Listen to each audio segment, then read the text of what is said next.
everyone, and welcome to Season 2 of Writers Book Club podcast. If you're new to the podcast, welcome. Every month we take a deep dive with an author into the writing craft and process behind one of their books. Have you ever listened to an author interview and wished you could just jump inside the podcast and ask them a specific writing craft question about their novel? Well, this podcast lets you do exactly that. Just like a regular book club, we read the book and then you get to send in your writing questions for the author. Now, last year we covered a lot of fiction across many genres: crime, historical romance, YA, literary, contemporary drama, comedy. But this year we're going to mix it up a little more, starting with today's guest who wrote a memoir. Ashley Kalagian Blunt's How to Be Australian is a clever, funny, heartwarming memoir, and I devoured it in a weekend. It was only afterwards that I thought, what did she do to make me keep turning the pages? So of course I asked her in our interview and she told me all about the process she uses to plan scenes and how she makes them work to keep you turning the page. We also talked about the lessons from fiction that she took into her memoir writing, like plotting and drafting, and how she dealt with the inevitable, potentially awkward conversations you need to have with the real-life people who might appear in your memoir. Whether or not you're writing memoir, I think you'll get a lot out of today's interview. Ashley shared plenty of excellent advice and techniques that could apply to all kinds of writing. Now, before we dive into the interview, let me tell you a little bit about Ashley Kalagian Blunt. She's an award-winning speaker, podcaster, writing teacher, and a prolific writer. She's published 2 books, How to Be Australian, the memoir we're discussing today, and My Name is Revenge, a thriller novella and collected essays which was shortlisted for a slew of awards. Her essays have appeared in Griffith Review, Sydney Review of Books, Overland, Australian Book Review, the Sydney Morning Herald, The Australian, The Big Issue, Kill Your Darlings, the Canberra Times, and basically all the fabulous places where wonderful essays appear. So without further ado, here's Ashley Kalagian Blunt. Ashley Kalagian Blunt, thank you so much for joining me on the podcast today. Oh my gosh, I've been looking forward to this so much. Thank you so much for welcoming me on. We've had a bit of a mutual podcast admiration society, haven't we? Because I love listening to you and James as well. And we'll talk a little bit about your podcast later, I hope. Oh, fantastic. Thank you. Well, that's very lovely to hear. And I just think yours is such a brilliant idea. It's just such a great way to learn from other authors. Yeah, thank you. Mutual admiration. Done. Tick. Excellent. Now, Ash, I absolutely loved your memoir, How to Be Australian. I thought I knew how to be Australian as an Australian. But it really made me realise that we are so many cultures all rolled into one. And you're quite right in the memoir when you say that even though we speak the same language, there are so many differences between our cultures. What gave you the idea to write a book called How to Be Australian as a memoir? Oh, that's such an interesting question. So there's a years-long answer to that question, but I'll give you the short version, which is that I spent a lot of years trying to write a book about Armenia, about my great-grandparents' survival of the Armenian genocide. I had these really big ambitions for this book, and I interviewed over 140 people on 3 continents. I wrote 2 master's theses. It was a huge thing. And I'd written this book, and it was shortlisted for a couple unpublished manuscript awards, and I had publishers, would read the whole thing and give me feedback. But what they told me was that there's just not enough of an audience in Australia for a book about Armenia. And so that was years of my life. And I decided I want, to write another book, because that's really the solution to any kind of problem is I'll just write another book. So I decided to write a memoir because by that time I was living in Australia, and there was this story of how my husband and I ended up here and ended up together because we got married right before we came to Australia. And it had taken me 8 years to convince him to leave Canada. And as soon as he agreed to that, then we were basically automatically engaged. Like, there was no proposal because it was just like, oh, so then we'll get married next year. Like, it was. So there's a long story about that, and it involves me living, like, just basically giving up on him and leaving the country and going to live in Korea and Peru and Mexico, and the sort of all our breakups and getting back together internationally. I wrote that memoir and I sent it to a manuscript assessor for feedback. And she'd written this comment at the end of it, which was, oh, you know, this is really enjoyable, whatever. You could write your next book about living in Australia. And when I saw that comment, I thought, well, I don't have anything to say about living in Australia, like certainly not enough for a book. But she sort of implanted that idea in my head. So when I had the sort of romantic comedy memoir, when I had that ready and I was sending it out to publishers, I thought, I'd been keeping notes on this idea of writing a memoir about Australia. So I was like, well, you know, maybe there's a few things I'd like to say. Maybe I could write a couple of essays or whatever. And so I had this file of notes and I just kept adding to it. And one day I opened it up and I realized it was 20,000 words. And I thought, oh, maybe I do have things to say. You think? and then when it was when the title came to me. It was when the title came to me, How to Be Australian. I was like, oh, that's the focus of the book. And originally it was much less memoir and much more, it was actually going to be a collection of essays around different topics related to Australiana. And getting early feedback on it was when I started to realize, oh, actually I needed to bring more and more and more of myself into it. Yeah. And you published a couple of those as essays, didn't you, before the memoir was released? Yeah, I had one that came out in Griffith Review, which I was delighted about because, you know, Griffith Review is this fairly serious publication, and they published this comedic essay. It was basically like my Snake, Sharks, and Spiders essay. and I was so delighted to have it in there. It's really fun.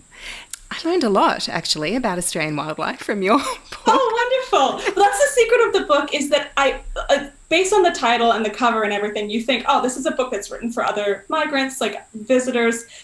Actually, I wrote this book for Australians. I wanted to show Australians how crazy weird their country is, and also how much I love it and how, like, all the things that I really do love about it. Yeah. So was How to Be Australian then a mashup of the relationship story and the How to Be Australian story? Did you end up combining the two? Basically, so the early versions did not have much of the relationship story in it, but because I sort of had to be there to sort of filter the perspective through, like the perspective had to come through a character, so it came through me. It's obviously my perspective. And a lot of my perspective had to also do with my husband's perspective, because it was such a big thing that we moved here together. It had taken me, like I said, it took me 8 years to convince him to come abroad. And we came on a 1-year student visa. I did a master's degree. And I assumed that the whole point was I wanted him to experience life outside Canada. He'd grown up, not even a town, Michelle. He grew up in on a property outside of a small town. And then he'd moved into like the local, you know, kind of mid-sized city, sort of an Adelaide-sized city in Winnipeg when he went to university. And then he'd stayed in that like 25-kilometer radius his entire life. Whereas I was a military kid and we moved all the time. And moving was sort of how I made sense of the world. And so I needed him to have the experience of moving outside of his comfort zone and outside of Canada. And I wanted him to experience more of the world with me. So that's why it was such a big deal that he came, and then we were here. So I thought I was going to get this 1 year. I'm going to get this 1 year from him, and that's it.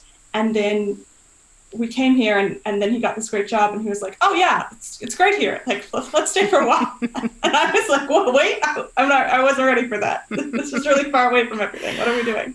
I get the feeling that you're a traveller by heart, you're a roamer, aren't you? And he's a real homebody. So I get the feeling that once he decided this was home, it was going to be really pretty difficult to uproot him again. Well, and also he's a very career-oriented person, which I really respect. And I think he's quite lucky because he has this sort of, you know, career arc that he actually does things like make money. So having a really good job here, I mean, really that's one of the key things that has kept us here, is that he got this job and he got all these opportunities through his job, and we're extremely grateful for that. So I think if the job situation had changed, that, you know, it might have been different, but that was an incredible stroke of good luck. Yeah, yeah. So you talked about having your voice in there, but also his voice. I wanted to ask you about voice. Is it hard to find your own voice when you're writing memoir? And once you've got that voice, do you find yourself censoring it? I mean, how do you approach voice? Oh, okay. So I wanted to clarify what you meant by censoring it. Or, sort of afterwards thinking, oh, I shouldn't have said that. Or, I write something and then I will go back and edit an email before I send it, and sort of censoring myself that way because I've revealed too much about myself, or I've been a bit too emotional, or I haven't been warm enough. I might have been a little bit too clinical in my approach. So I just wondered if that was a problem for you, or not a problem, but an issue when you're writing. It's really interesting. I decided very early on what the boundaries were in terms of what I would include and what I wouldn't include at a macro level, obviously, in terms of my personal life. And I knew part of this story was mental health, because I moved to this country for 1 year, and we were going to go to the beach and we were going to have all this fun. And the national motto is no worries. And I genuinely, had this really simplistic idea that like I could come here for a year and live that way. I think because also I had moved to other countries where I'd been there for 1 year, and then it just allows you to sort of focus in on your life. And then you just pack up all your things and you say goodbye and you leave. It's much easier to live a no worries lifestyle when you're only looking at your life 1 year at a time. But as soon as we were here beyond 1 year, then all of a sudden I had to deal with all these adult things and ideas, and I was newly married, and that's a whole different paradigm. And so my mental health became a really big factor in how I experienced Australia and how I overcame that. So I knew that had to be part of the story. So I think I put really clear boundaries around that. But in terms of voice itself, I think each voice, so I have 2 books. I have How to Be Australian, and my first book was My Name is Revenge, which is a very, very different book. And I think if you strip my name from the 2 books, no one would guess that they were by the same writer. And I think voice in memoir develops partly in response to the project. And I was actually going to read just 2 quick little excerpts from the 2 books. Yes, I know My Name is Revenge is outside of our brief, but no, not at all. I think anything that teaches listeners about writing, and particularly voice, because that's one of the hardest things for writers to nail, I think. Yeah, I think so too. And I think it is like you said, I think it's all about going back and revising and revising and revising, and thinking about how the voice is contributing to the aim of the project, or the what the tone of the project is supposed to be. Yes, tone. Yeah. So we'll go back to the spiders and the snakes and the sharks. This is a little excerpt from this chapter called Fear Has 7 Legs. Excellent. Steve and I only knew when the latest Australian shark attack had happened because my mother would call. I guess you haven't been to the beach lately, she'd say. Oh, we went on the weekend. What about the shark attack? Don't you read the news? Shark attacks in Australia routinely made the Canadian news. They were always in another city, near Newcastle or Byron or Perth. I insisted to Mom, I couldn't think of her as Mum, that it was statistically unlikely I'd ever encounter a shark, particularly as I was in Australia to write a thesis, a predominantly desk-based activity. Don't worry, I said on the phone in the weeks before my parents' trip. We haven't seen any snakes or sharks and only some boring spiders. It'll be fine. My largest concern wasn't the wildlife attacking my parents. It was our housing situation. Knowing we'd likely only be here 1 year, Steve and I hadn't invested in much furniture. We'd bought a bed and desk secondhand and found discarded chairs and bookcases on the pavement. We didn't even have a couch. Worse, my parents were arriving in December, which led to this depressing real-life maths problem. If 4 adults spend 1 month in an apartment featuring a total of 1 bedroom and 0 air conditioning units, how long will it take before one of them murders the other 3? High school calculus did not prepare us for such equations. Brilliant. I love that section. So that's an example from How to Be Australian. And I think a big factor in voice for that is that when I started writing the book, I was doing stand-up comedy at the time. So some of the material from How to Be Australian actually originated in as stand-up comedy jokes. If you want to write humorously, being in front of a live audience and seeing what people respond to is the absolute best way to do that. But here's an excerpt from, so My Name is Revenge is a novella and collected essays, and the essays mix memoir and history and journalism. And so this is just a short excerpt from one of the memoir essays called Life After Genocide, which was also originally published by Griffith Review. I've been researching this history for 10 years now. At dinner parties and other gatherings, when asked what I do, I often mention it. My husband usually wanders off. He doesn't think genocide is an appropriate conversation topic at parties. Usually when he comes back, 30 or 40 minutes later, he finds I'm still talking. One night he took me aside. You shouldn't go on so long. You don't want to bore people. But I'm not the one pushing the topic. When people hear how similar the Armenian genocide is to the Holocaust, they struggle to understand why they know so much about one and nothing about the other. This is the power of Turkey's century of denial. So the voices are like very, very different. Very different, yeah. So I think in terms of developing voice, it's so much writing and reading aloud. And I think even if I were writing novels that were, in different genres, for example, I would expect again to have quite different voices. Mm-hmm. I think the idea that we have one voice, I mean, that might be true for some writers, but I think especially for writers who write fiction and nonfiction, like Elizabeth Gilbert and David Sedaris, I think you need to adapt the voice to the project. And so it's sort of like as you shape the project, I think the voice develops in response to that. Yes, yeah, definitely. I love how you're a comedic foil for Steve, where you've built him up a bit as the straight man and you're the comedic foil. I mean, he's probably got a great sense of humour as well, and you have your serious side, but is that something that you played up in the memoir? No, I think that's actually very genuine to our lives, because, I mean, when I met him, he very soon after got his first job as an accountant, and I was in arts, doing an arts degree. We met when I was 18, and he's a little older than I am. So I was doing this arts degree. I was in a sketch comedy troupe. Like, I think me as the comedic, silly force in the relationship, and him as the career man, I think has been there since the beginning. Yeah, it's a perfect combination for memoir, isn't it? Well, I think also it's easy for people to see his point of view. Like, it's easy for people to say, well, of course you want a stable job, and of course you want a stable home. Like, why would you want to pack up all your possessions and move to a new country where you don't speak the language every year? Like, that was my plan. If I hadn't gotten married to Steve, I probably would have spent 10 years moving to different countries, because that's what I was doing before we got married. Yeah, and you do a lovely bit of self-analysis in the book about why you do that, why you have that wandering heart, and people should definitely read it for that, because I found that really moving. Now, Ash, how do you go about structuring a memoir? Do you have a narrative arc or a character arc in mind?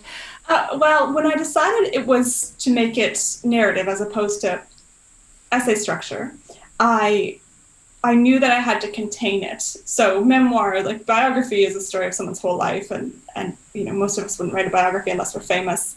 So with memoir, you sort of zero in on an aspect of your life. And for me, it felt like the most logical thing to do was to start with when we arrived in Australia and to go to when we got citizenship, because that was sort of the key decision of the book was, do we commit to this country, and if so, what does that actually mean for us as individuals, well, particularly for me as an individual? Because one thing I explore in the book is I feel like, because Steve's so rooted in his career, that's actually where he draws so much of his identity from. But because I ended up unemployed for quite a while, and I was really trying to figure out what I was going to do with my life, it was a much bigger deal for me to try and find a sense of identity and belonging in my Australianness if we were going to actually commit to staying here. So in terms of structure, that was my macro narrative, was citizenship, effectively committing to the country. And then what I basically did was then explore, well, what's the character arc within that? So obviously there's the external arc of going from arriving and knowing, I'd say less than nothing about Australia, because I had a bunch of things that I thought I knew that I did not, to getting citizenship, which is where you literally have to take a written test to prove that you do know some things. But what was the internal character journey going to be? And that was a lot messier to try and figure out. This book was written really in two phases. The early drafts of this book were very comedic. There was not a lot of the sort of deeper content, the emotional content, the relation, like the mental health, the relationship content. It was very lighthearted and jokey. And I wrote that while I was doing stand-up comedy. And then in the midst of writing this book, I got diagnosed with chronic fatigue syndrome, and I got extremely ill. And that's its own long narrative. But there were a few months where I was really too sick to even read. My short-term memory was so affected that I couldn't get from the start of one sentence to the end and remember enough to make sense of the words. So this project was sort of sitting there waiting for me. And when I got well enough to work on it for 20 minutes at a time, I was home all day alone and really, really struggling. All our families in Canada didn't have any friends that were really, a lot of people offered to help me, and a lot of people were really gorgeous and beautiful, but I didn't have friends that I felt like, oh, I really want people to see me in this state. So I was extremely alone. And that's when all the more heartfelt and the deeper emotional stuff was written. And I think I haven't actually been able to write comedy since then. Stand-up was one of the first things I lost because I didn't have the energy in the evenings to go and do things. I didn't have the energy to remember my set. And so it forced me to get a lot more in touch with the deeper emotions. Yeah. Now, I wouldn't recommend that as a strategy for other people. What I would say is, in terms of structure, what I did was I wrote a whole bunch of stuff in early drafts, just got tons and tons of stuff on the page. My first draft was probably, 70,000 words, of which I maybe kept 20. And this is my process, is to write a lot of words. Wow. And then review it and see, okay, what am I actually saying here? What am I actually trying to engage with, and what am I actually talking about? And how can I go from that to a series of scenes that make sense? And that's then, as I built up, from that first draft, as I built up a plan for the narrative, for the internal character arc, and then looking at scenes sort of step by step, because I really, really focus on micro-plotting, at the scene level, how each scene, what is each scene doing in terms of character development, in terms of plot development. I have a spreadsheet for that. In those drafts, then I build up. That's where I'm drawing everything from fiction. So the other thing I think that's really important in terms of what was happening in my life when I was writing How to Be Australian is I had applied. I sort of was thinking about doing a PhD in creative writing, and I applied to a few programs, and I was offered a scholarship at Macquarie. Now I couldn't go straight into a PhD. I had to do a 1-year master's first, and it was sort of a pathways to PhD program. So I was doing this 1-year master's, and I had to write something creative for it.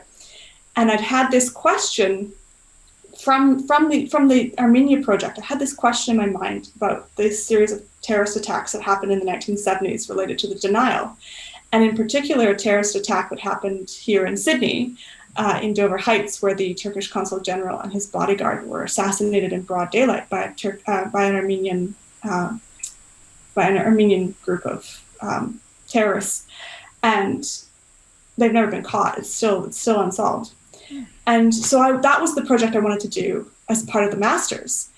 And so I was writing this novella. I was writing fiction, and I'd sort of put How to Be Australian on the side. This was before I got sick, and I would sort of, when I got really frustrated with the master's degree and the master's research, and when writing a serious thesis, I would sort of sneak away and work on How to Be Australian and work on my comedy act. Bit of light relief, I would imagine. Yeah, exactly. Actually, it worked really well.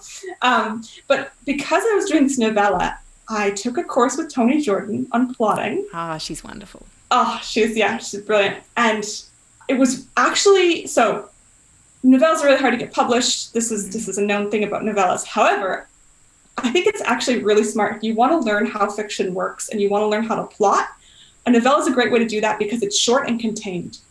And so you can basically like rewrite the whole thing in several months. My novella is only 14,000 words. So you can, rewrite it over and over. And that's where I learned how to plot. And that's where I learned how to do a macro narrative.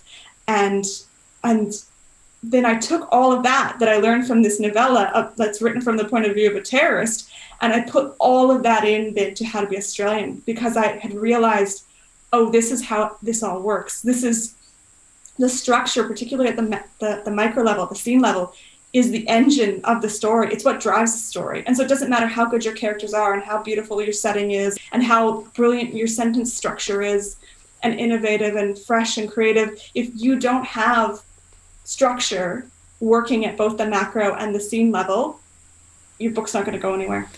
That's so interesting. So we were going to talk about what sort of lessons you got from fiction, and that's clearly one of them. So for you, when you sit down to write a scene, what happens? Okay, so I would generally be drawing the ideas for that scene from earlier drafts where I've just let myself make a mess. If I worry about scene structure too early, I can't go anywhere because there's too many questions. Oh, that's so interesting. Okay. Yeah, so the novel I'm currently working on, and the next one that I've just started, what my process is to write 40, 50, 60,000 words where I've got some ideas and I'm playing around with them. I'm like, well, maybe this thing could happen. And then halfway through, I'll be like, oh no, that thing shouldn't have happened. This other thing should have happened. So I'll just assume in my head, I'm like, okay, well, let's just pretend that thing happened and I'll just go forward from there. So no one can read it and make any sense of it. But what I am doing, though, is this is a key thing. What I am doing is taking some of those scenes from that mess and shaping them a little bit and giving them to my writers group. So sort of, I might be like, I think this could be the first chapter, or this would be somewhere in the middle, but here's the deal with these two characters at this point. Because I want other people to weigh in on it before I go too far down the wrong path. And my writers groups, I have 2 writers groups where we exchange chapters in advance, we read them in advance, we give written comments, then we get together and we talk about sort of our bigger issue, our bigger sort of questions. And that's just been like, I need that to write, because I need someone else to be like, why would that character ever do that? Yeah. Or, it really helps me to have people weigh in at that point. And so then, so now I've got my mess. That's when I start my spreadsheet. And that's when I say, okay, I'm going to actually go and template each scene for the whole book. So for my current novel, I went from my mess of 60, 70,000 words to a scene-by-scene template of 15,000 words. And that was each scene.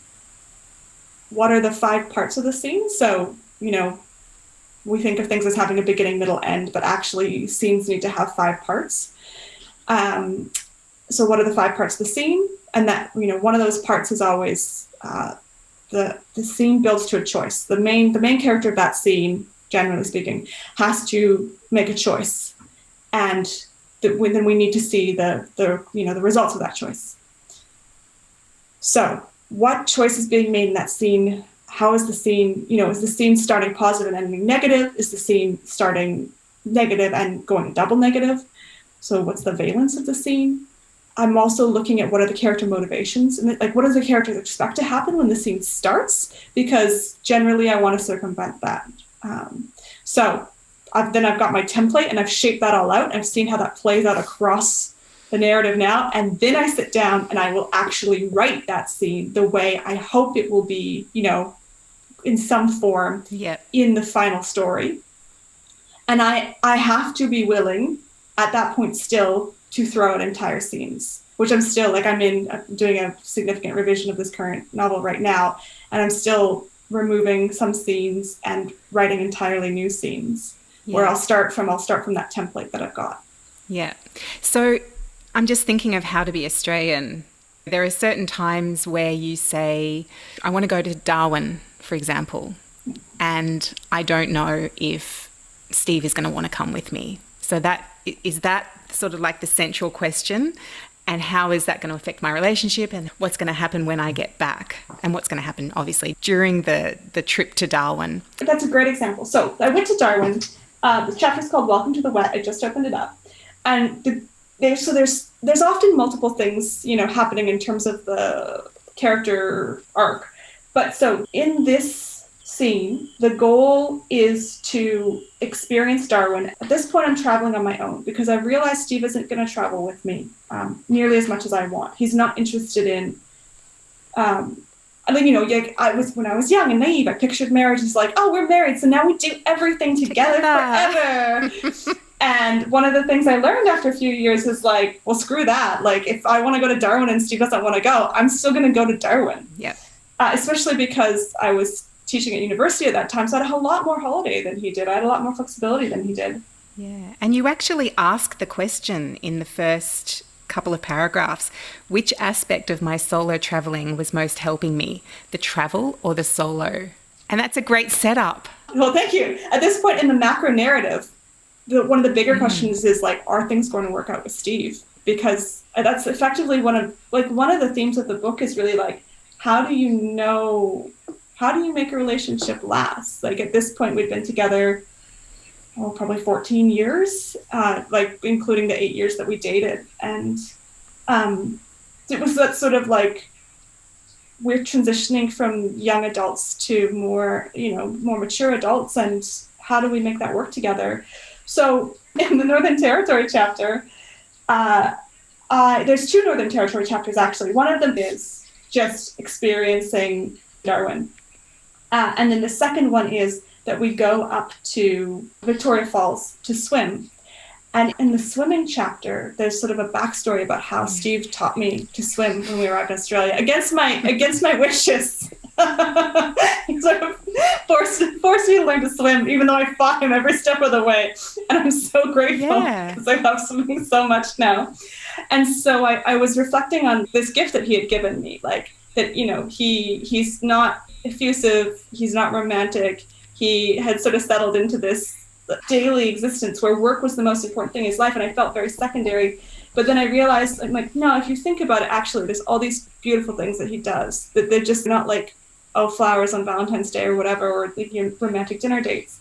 But actually, like, he gave you the gift of swimming, and now you're in this incredible place and you get to do this incredible thing.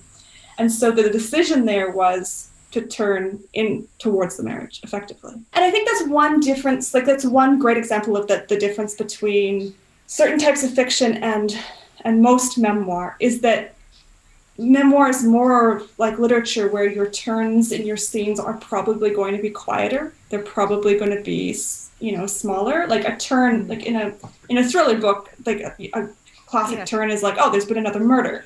Like probably most memoirs, hopefully, aren't going to have those kind of turns. And so the challenge of memoir is zeroing in on those quieter moments and bringing the power of them to life in the chapter. Yeah, I think that's why I enjoyed it so much, because they're the sorts of books I enjoy, both in fiction and non-fiction. Those themes of love and belonging and identity and marriage and, all the little daily incidents that those things pivot on.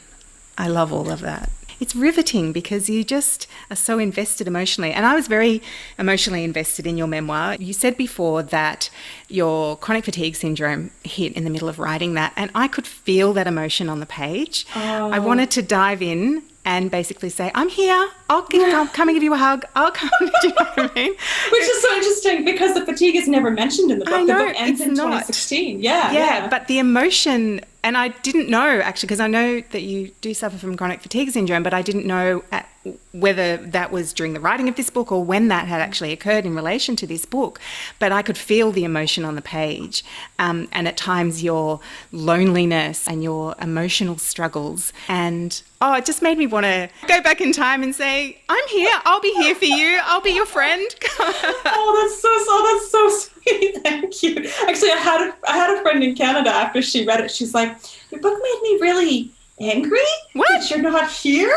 She's like, I can't just talk to you every day. Yeah, she wanted to look after you. Yeah, it was very sweet. Very sweet. But some battles you do have to undertake on your own or have to come to terms with on your own before you can allow others in? And I think that was one of the biggest challenges, was actually the chronic fatigue syndrome was the biggest crisis of our marriage because, well, for various reasons. But basically, and I've talked about this in other essays, Steve is not emotional at all. Like he's very English, he's very practical. And so there was practically nothing he could do to help me. And he wouldn't express any emotion, just like, and I was super sick. And it also happened at a time when he was basically working 2 full-time roles at his job.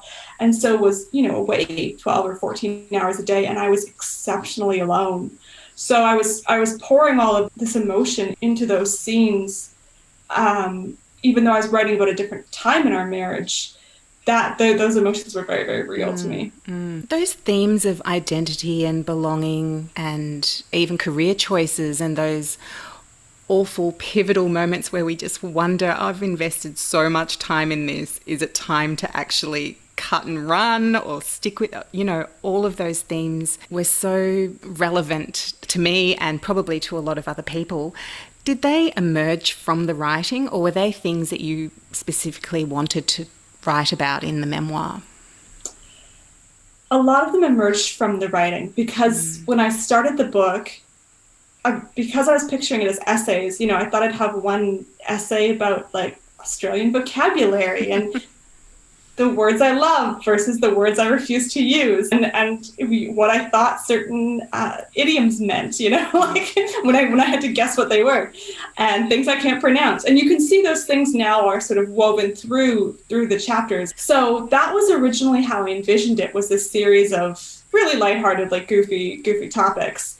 And as I got into it, I mean, belonging and identity were always going to be there, but it became a much bigger theme, in part because I realized in the writing of it that if I was writing this more sincere book about Australia, where I was like sincerely engaging with the topic of citizenship, I had to then write about the aspects of Australia that I don't love and that I think a lot of us don't love, and how those factored into my understanding of Australianness.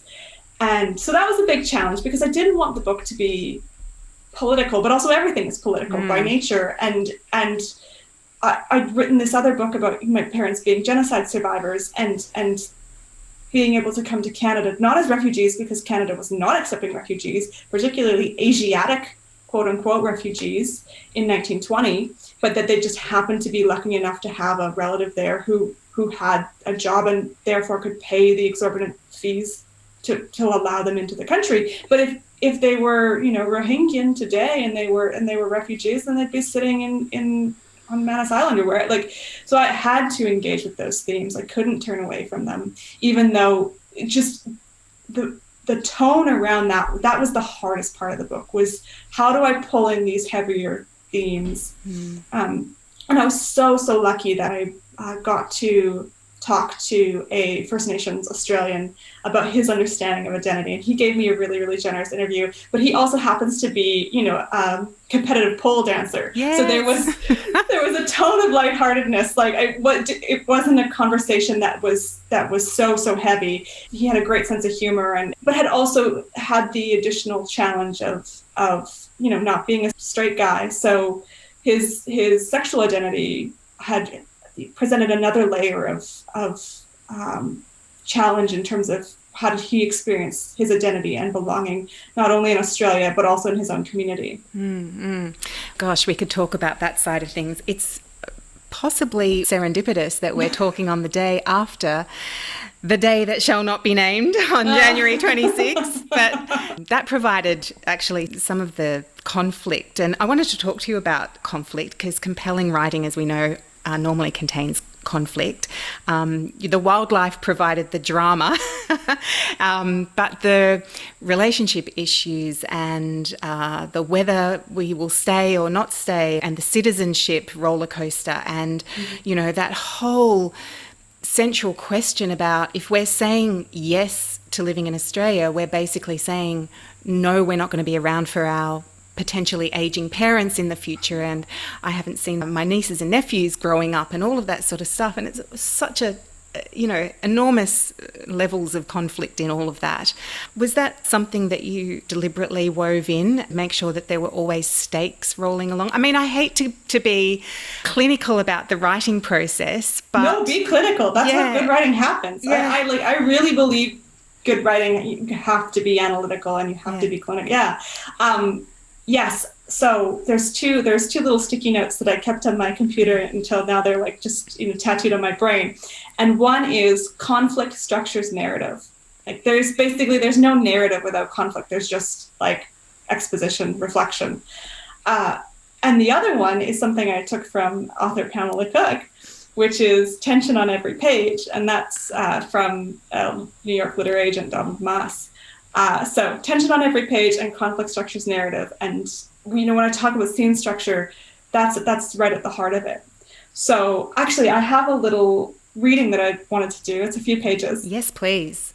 But basically, so the three levels of conflict are interpersonal conflict, which that one's the easiest, and then there's internal conflict, within the self, within the protagonist, and then there's environmental conflict. And the best scenes are where all three of those, there's interplay with all three of those. So I want to read a scene. I love that. That's such good stuff. And this is what I mean. Actually, like fiction and memoir are not that different in a lot of ways when we're talking about the craft of writing. There are a whole bunch of different considerations with memoir, and I think, you've had some questions from your listeners that we can address related to some of those.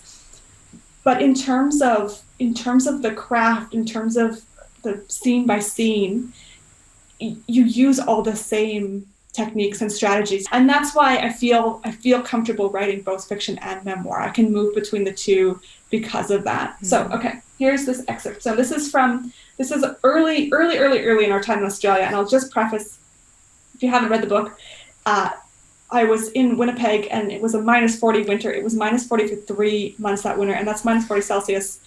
And it was just horrendous. And that was the winter it was in university, and I was taking the bus to university, and it was the worst. And I slipped and fell on the ice, and I was lying there on a snowbank, and I was like, I'm leaving this country. Like I am out of here as soon as I graduate. And that is a true story. So this, and I pictured this like, I'm going to go live in this warm place. I'm going to go to the beach every day. It's going to be beautiful. So this is us, Steve and I, we've a few months into Australia. It's starting to get hot. We're going to Bondi Beach. So we're on Bondi, and it is not how I pictured. Steve's moles appeared to have grown several centimeters since my last glance. I could practically see the cancer cells. I struggled to breathe. The beach and everyone on it seemed to press up against me. You're supposed to be enjoying yourself. I held the heel of my hand against my sweaty sternum, trying to force my heart to slow through sheer will. Another couple about our age sat a few meters away. They had the same pecan brown hair as Steve and I, though hers was stylish, somehow tame in the humidity.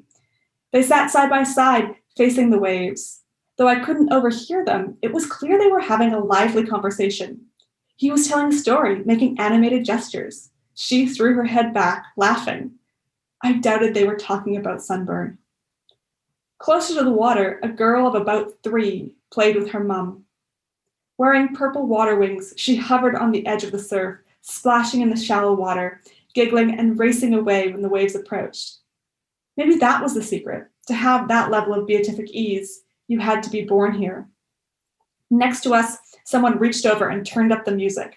Reggae pounded in my ears like tiny rhythmic jackhammers. Teeth gritted, I poked Steve in the arm. I can't handle this. He pushed himself up on his elbows. We've only been here an hour. You're burning. I pressed my fingertip harder on Steve's arm. The patch of tomato red skin turned bright white, then re-reddened as I raised my finger. It took us ages to get here, Ash. Let's just move somewhere quieter. We gathered our towels, flip-flops, and bags and picked our way through sprawled limbs and naked toddlers and frisbee games, walking unevenly over the hot sand. At the beach's south end, where the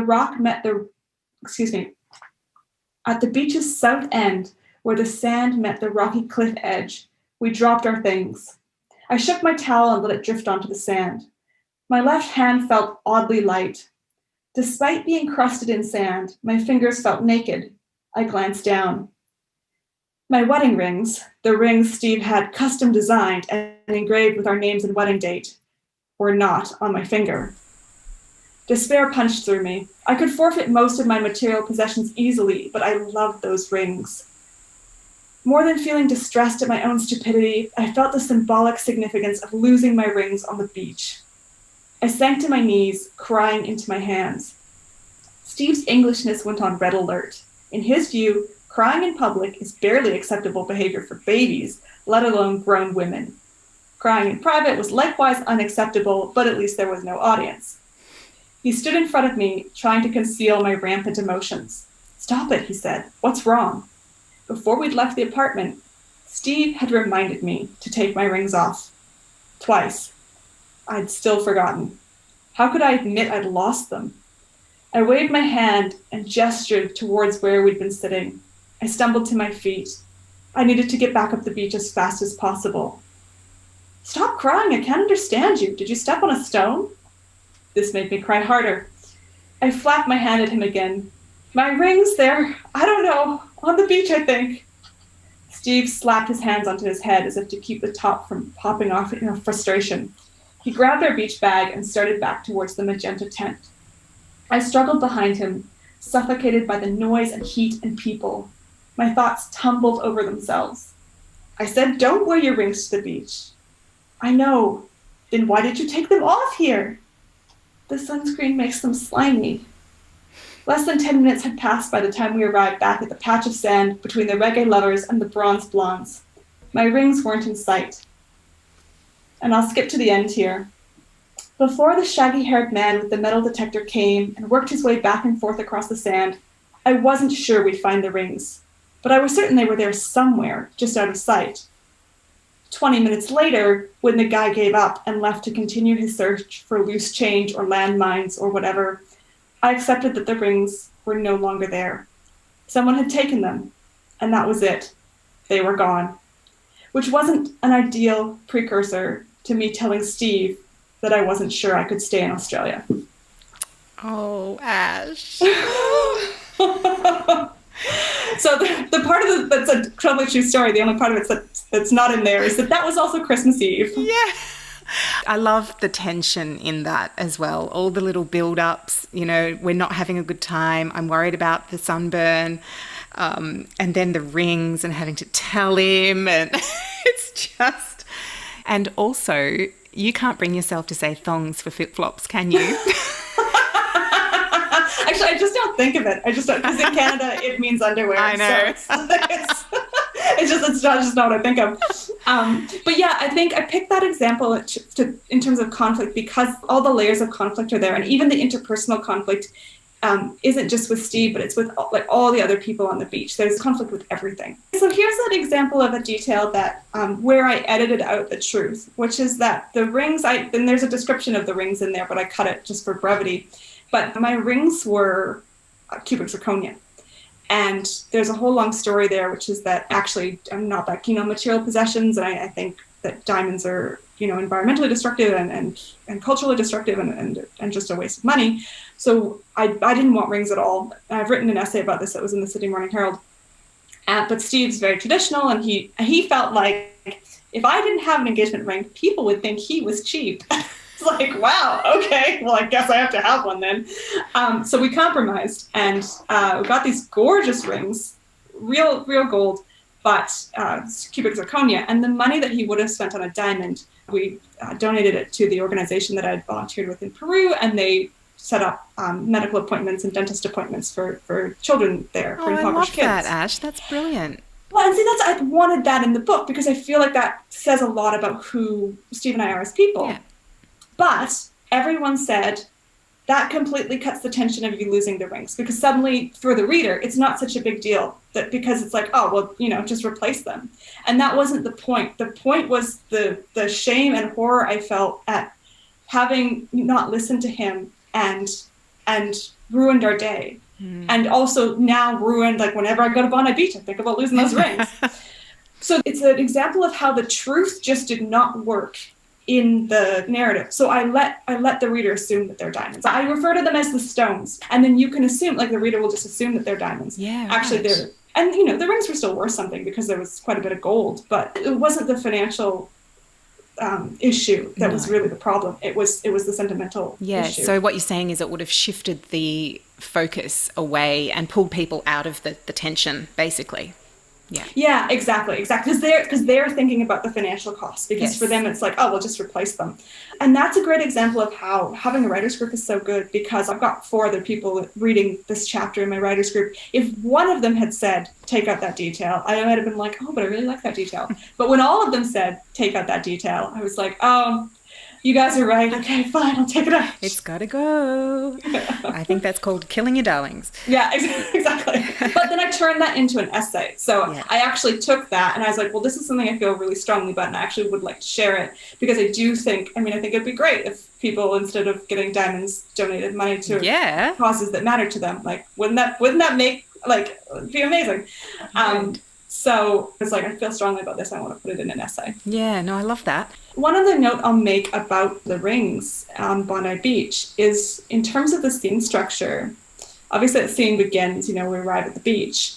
It builds to the point where I realize I've lost the rings. So it starts negative because the beach experience isn't good, but then it turns basically double negative, because now this terrible thing has happened on this already bad day. And that turn forces the crisis question, which is, well, now what do I do? Because Steve told me not to bring the rings.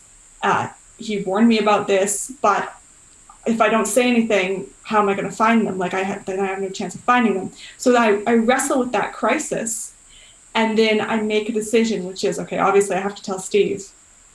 And then the next part of the scene is, okay, what's the fallout of telling him? Oh, well, now we go back and we search for them. We find the guy with the metal detector. And then the ending of each scene should end on some sort of resolution that is effectively a coda that sort of reflects on maybe the bigger meaning of the scene, or engages with the broader themes. And so in that scene, it's just that one line, which is where I bring back the theme of, oh, this isn't a good precursor for saying that I don't want to tell Steve that I don't want to stay here. So it just adds to the bigger narrative arc at that point. It puts that scene in perspective there. So that's another example of how I had to dig into that moment of losing the rings and structure it and shape it so that it's a functioning scene rather than just a thing that happened. Yeah.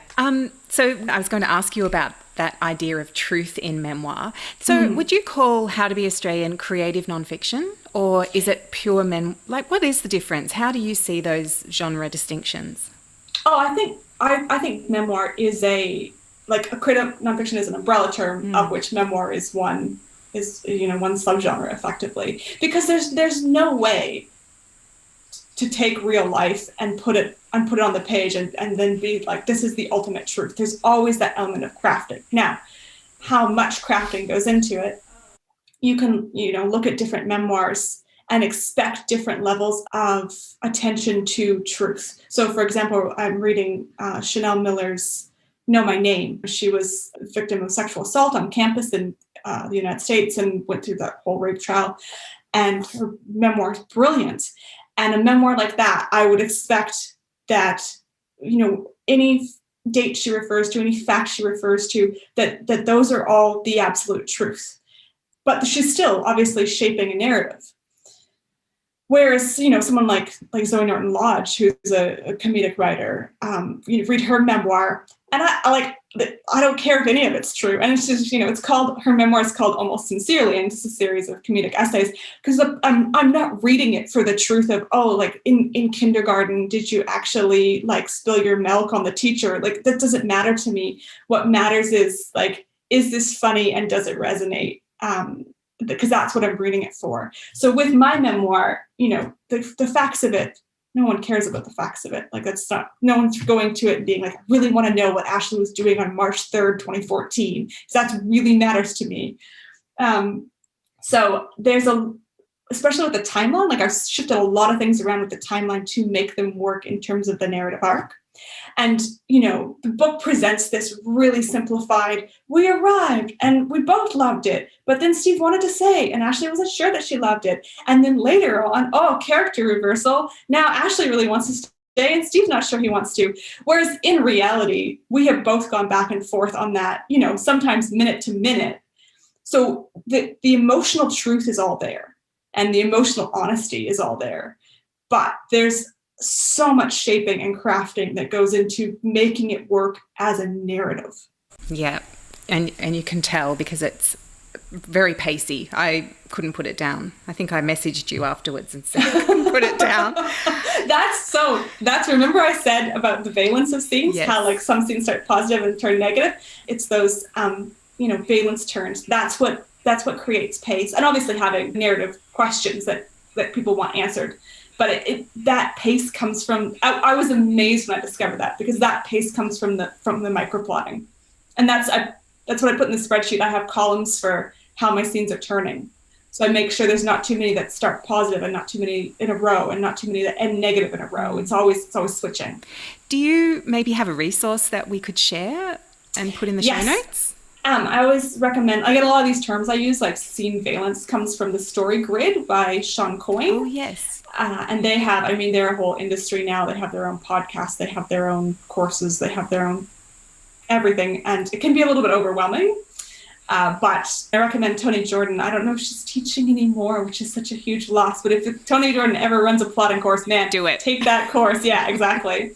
But it was from Toni Jordan's plotting course that I then went on to start researching that more in depth. And yeah, the story grid is sort of my Bible. And they teach you how to do that spreadsheet.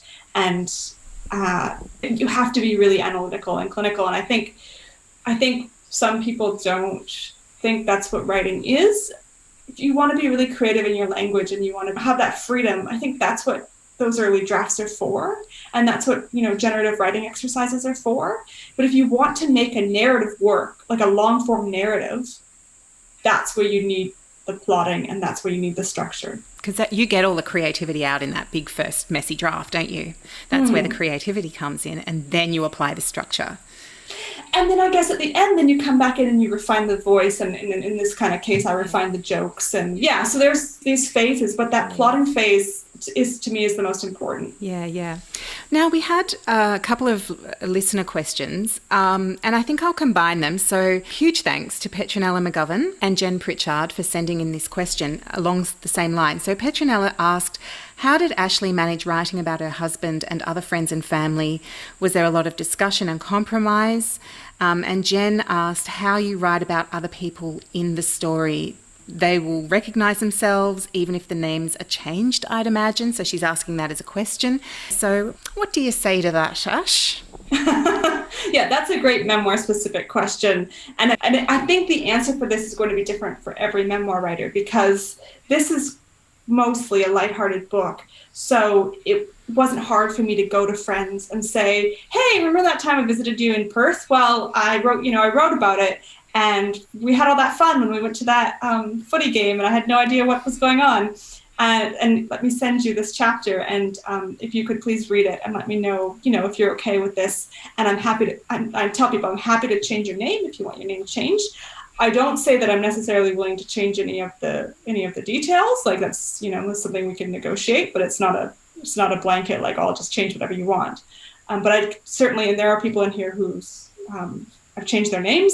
There's a couple characters that are composites, and that comes back to like creative. Like, how is it creative nonfiction?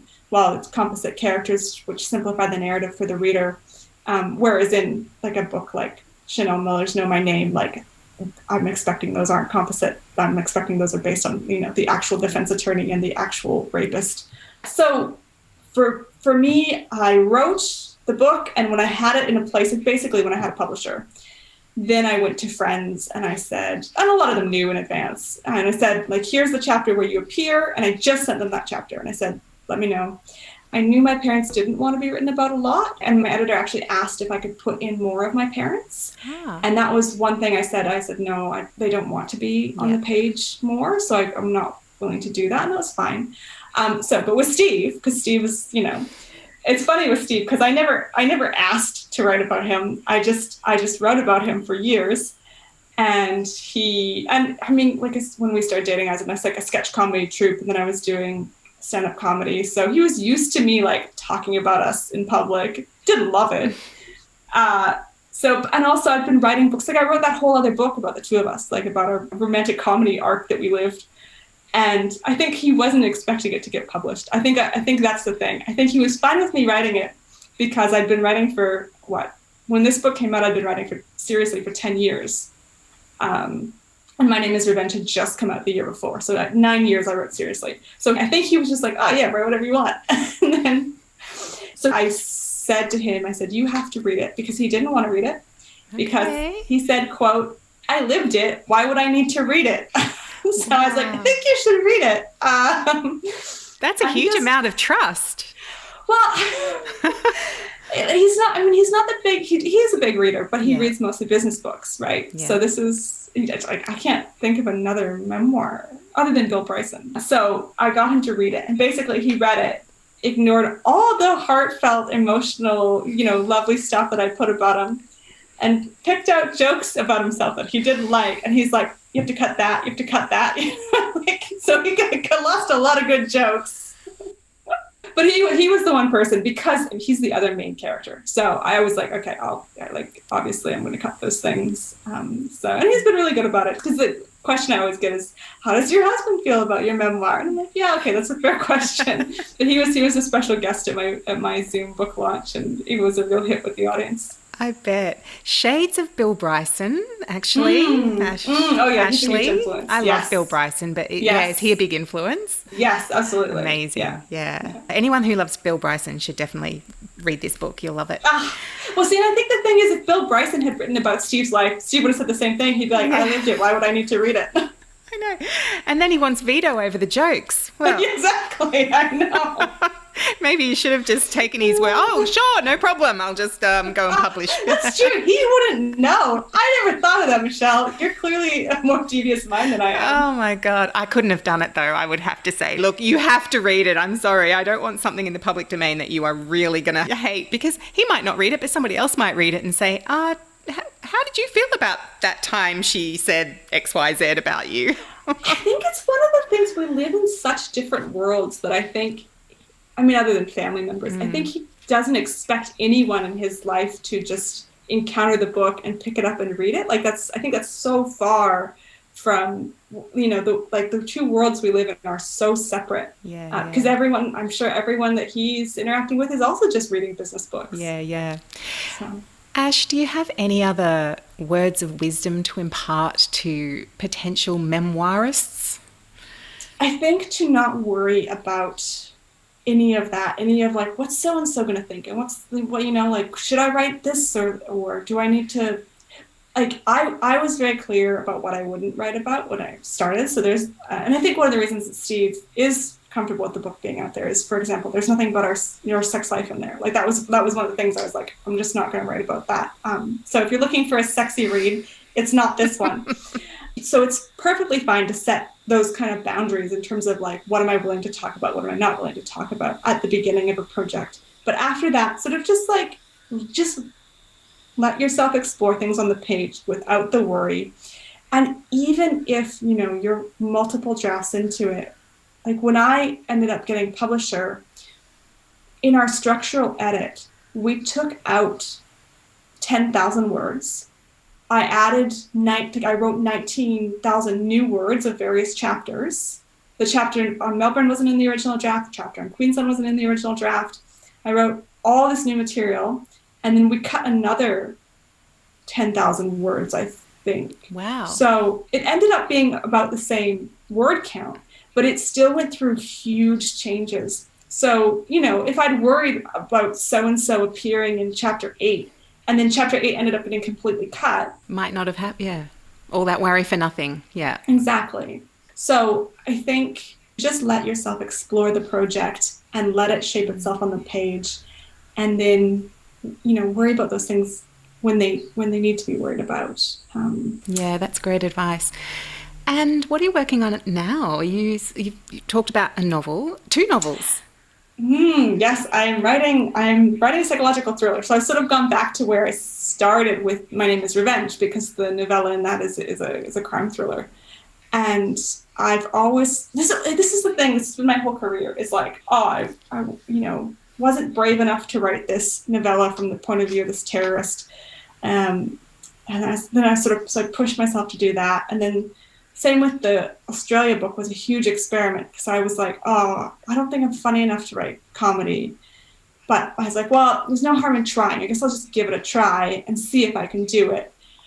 And I've always, always, always loved crime thrillers, like, loved them. But I never ever thought I'd write one, because I was like, I'll never be able to write a crime thriller, because, they're just so complex, and they have to be so pacey, and there's all these conventions that you have to figure out how to make work. Because with the memoir, it's like, this is my life, and as long as I'm sharing emotional truths that will resonate, and keeping it engaging, it will find readers. With a crime thriller, it's like, no, there's genre conventions you have to be meeting. There's people who have expectations.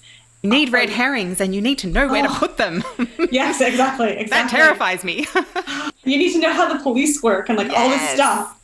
But then I was like, you know what? And this is when I was, still coping with the fatigue, and I was just like, I don't know. So I was like, well, I'm interested in this.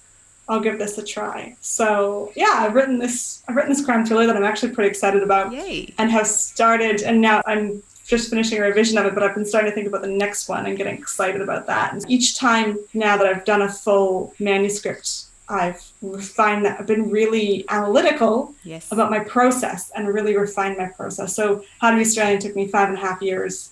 This current one that, I'm technically still not done, but it's been 2.5 years, and I feel like it's pretty close.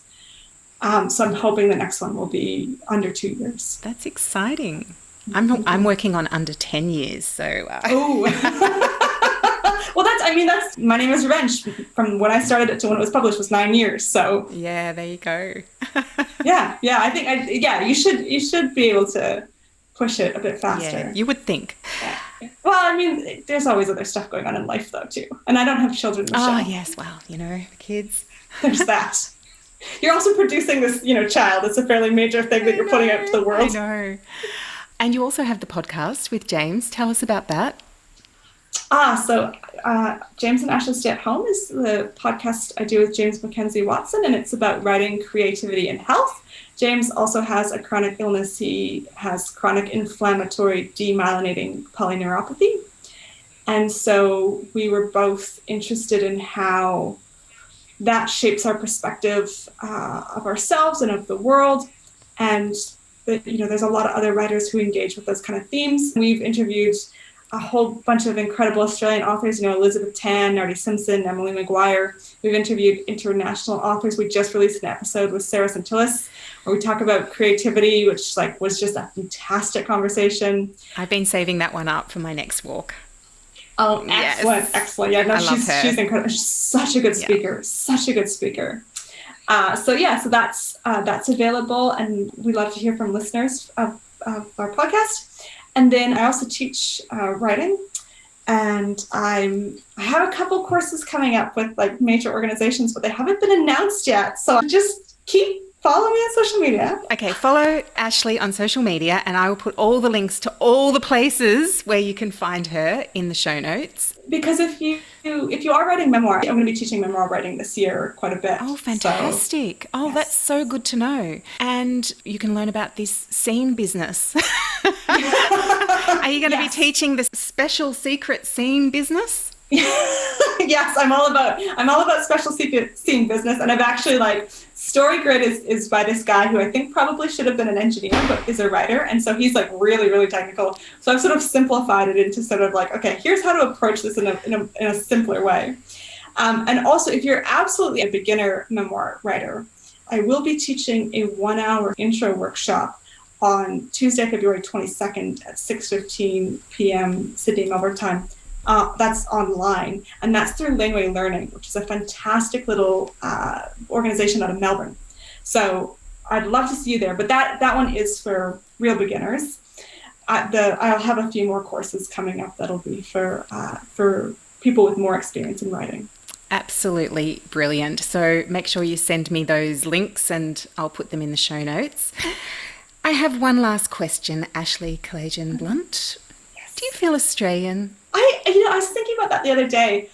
I feel Canadian Australian. I feel like when I meet other North Americans who are also Australians, I feel that there's that sense of identity and belonging. I'm like, oh yes, I recognize this experience. So I feel like I'm in this subgroup. And I think really, I mean, like that's the whole point of the book is like, what is Australian? Like it's just so many different subgroups. And I do really feel Canadian Australian and especially in the sense that if I went back to Canada now, I think I'd start to feel a bit lost there because I've spent basically my entire adult life outside of Canada and the majority of it in Australia. So my experience of adulthood and navigating the world as an adult is Australian. Yeah, but Canada is part of who you are as well. I guess being hyphenated is the best possible outcome. Canadian Australian. I love it. I get the best and the worst of both. You get worlds. the best and the worst. I know. I loved in the notes at the back that where you say, actually, Winnipeg isn't that bad and you should all go and visit. The thing is, it's actually gotten a lot better. They have this incredible Nordic spa, which just is gorgeous. And you go there in the winter and you're sitting in these beautiful hot tubs and the steam's just coming off the water. It's an incredible experience. But that's all new since I left. Yeah. So a good friend of mine actually worked for Tourism Winnipeg and now he works for Travel Manitoba. And I feel like, I don't know if he's read the book, but I feel like he'd be very upset with me. I love that because Winnipeg does not get a great rap throughout the book, but in the acknowledgements, it made me feel like I should go and visit there sometime. Oh, good. I'm glad. I'll direct him to those if he ever gets upset. Ashley, thank you so much for talking to me today. It's been so delightful. We've known each other on social media only, and this is really the first time we've got to eyeball each other on Zoom and have a proper chat. And it's just been so delightful. Thank you. It has been wonderful eyeballing you, Michelle. Thank you. A wonderful way to kick off 2022. Absolutely. Thanks so much. I really appreciate it. I think this podcast is just so fabulous. So please keep up all your excellent, excellent interviews. There you go. Ashley Kalagian Blunt. Isn't she wonderful? I really hope you got a lot out of her insights into writing memoir. You can find a link to Ashley's website in the show notes, along with a link to all the classes she mentioned. And I've also put a link to a StoryGrid article in there that talks about the valence turns in scenes that Ashley was discussing in our chat. And from there, you can explore the whole StoryGrid concept and see if it's something that resonates with you. Okay, from memoir, we now turn to romance. My next guest is writer Penelope Janu. She's written 6 novels and a novella. Her novels are generally about clever, adventurous women who don't mean to fall in love, but do. And the men they fall in love with, well, there's always a story with them too. Penelope's novels are often set in the country, sometimes on the coast, and she always weaves in an interesting theme that acts as an external plot. Her characters are vets, environmental engineers, farriers, paediatric therapists. Honestly, I've learned so much from Penny's books about fascinating occupations I knew nothing about. And of course, she's very, very good at writing romance, and that is a genre I know many of you are interested in. We're going to be taking a deep dive into Penny's latest book, Clouds on the Horizon. This is the story of Phoebe Cartwright and the dashing Norwegian naval officer Sinn Torresen, who must work together to track down members of an illegal horse racing syndicate, which Phoebe's sister may have unwittingly been caught up in. There's plenty of intrigue, a gorgeous rural setting, and of course, a simmering romance. I'm so interested in how Penny juggles it all and gets it on the page. Now, I'm giving away, as always, a copy of this month's book. So head over to Writers Book Club Instagram and Facebook accounts to enter and win a copy of Clouds on the Horizon by Penelope Janu. Entries close on February the 8th, but of course, if you're listening to this podcast in the future, there's a giveaway every month. So check the socials at the start of every month and there'll be some fabulous book for you to win. A great way of staying in touch with what's happening is to subscribe to my newsletter too. I always include the giveaway in there, plus occasionally an extra sneaky giveaway, which is usually books, by the way, because books are my favourite thing to both give and receive. The newsletter is, I think you'll enjoy it. It's like tapas, small but tasty. I basically share the things I'm loving, what I'm watching, listening to and reading, and a killer writing tip that I found useful over the previous month. So if you're interested in receiving that each month, you can sign up at michellebarraclough.com. There will also be a link to that in the show notes. Now, if you're enjoying the podcast, and I really hope you are, I'd love it if you'd leave a review on Apple Podcasts or wherever you listen. A huge shout out to author Cassie Hamer, who left a gorgeous review on Apple. Thank you, Cassie. And shout out to Cassie too. She has a new book coming out in May called The Truth About Faking It, which looks fabulous. Cassie's writing has been called a merging of writers like Marion Keyes, Leanne Moriarty and Sally Hepworth. High praise indeed. So if you like those authors, go and find Cassie's books. You can find her at cassiehamer.com. Okay, I think that's it for this month. As always, I recorded today's episode on the spectacular country I'm lucky enough to call home, the unceded lands of the Garigal people of the Eora Nation. Thanks for listening, and I'll catch you next month. Until then, happy writing.